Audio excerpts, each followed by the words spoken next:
आज मी तुम्हाला एका वडिलांची कथा सांगणार आहे.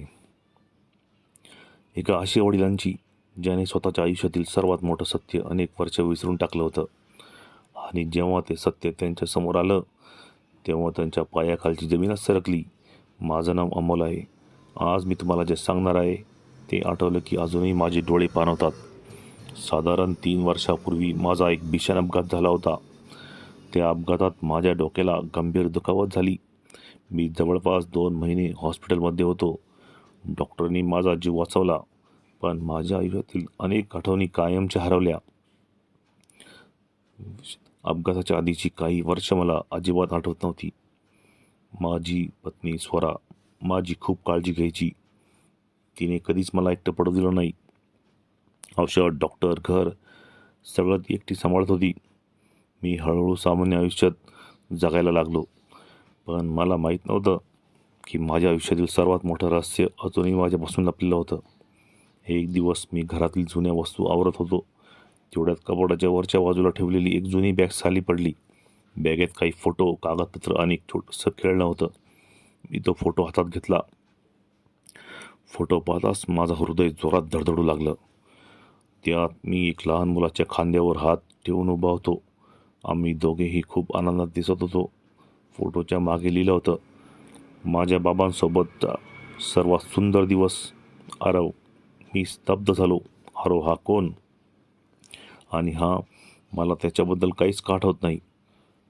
त्या रात्री मी स्वराला तो फोटो दाखवला. फोटो पाहता तिच्या डोळ्यात पाणी आलं. ती काही क्षण शांत राहिली, पण म्हणाली, अमोल, आता तुला सत्य सांगण्याची वेळ आली आहे. माझ्या छातीत धडधड वाढली. स्वरा म्हणाली, आरव तुझा मुलगा आहे. माझ्या हातातून तो फोटो खाली पडला. माझा मुलगा? हो. माझ्या डोळ्यासमोर अंधार पसरला. मग तो कुठे आहे? स्वराच्या डोळ्यातून अश्रू वाहू लागले. ती म्हणाली, अपघातानंतर तू त्याला पूर्णपणे विसरला होतास. काय? तो जेव्हा तुला बाबा म्हणून हाक मारायचा तेव्हा तू त्याला ओळखतही नव्हतास. माझ्या अंगावर काटा आला. स्वरा पुढे म्हणाली, आरव रोज रडायचा. त्याला वाटायचं बाबा त्याच्यावर प्रेम करत नाही. मी थरथरत होतो. मग मग माझ्या भावाने त्याला काही काळ स्वतःकडे नेलं. आम्हाला वाटलं तू बरा झाल्यावर सगळं आठवेल. मी रात्रभर झोपू शकलो नाही. पहाटे मी स्वरासोबत तिच्या भावाच्या घरी गेलो. दार उघडलं. समोर एक 15 वर्षाचा मुलगा उभा होता. त्याने मला पाहिलं. त्याच्या डोळ्यात आशा आणि भीती दोन्ही होत्या. मी त्याच्याकडे पाहतच राहिलो. अचानक डोळ्यात काही दृश्य चमकू लागली. त्याचा जन्म, त्याचा पहिला वाढदिवस, त्याची सायकल शिकवताना मी पडलेलो, त्याच्यासोबत खेळलेले क्षण, सगळं आठवू लागलं. माझ्या डोळ्यातून अश्रू व्हायला लागले. मी थरथरत म्हणालो, आरव. तो धावत आला आणि माझ्या गळ्यात पडून रडू लागला. बाबा. त्या एका शब्दाने माझं हृदय तुटलं. कारण मला जाणवलं मी 3 वर्ष माझ्या स्वतःच्या मुलाला विसरून जगत होतो. त्या दिवशी आम्ही दोघे खूप रडलो.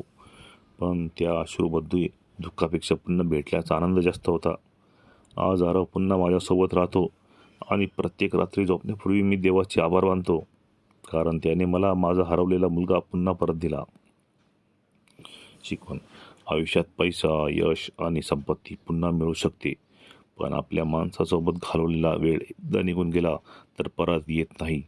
त्यामुळे आपल्या प्रिय व्यक्तींना नेहमी जपा.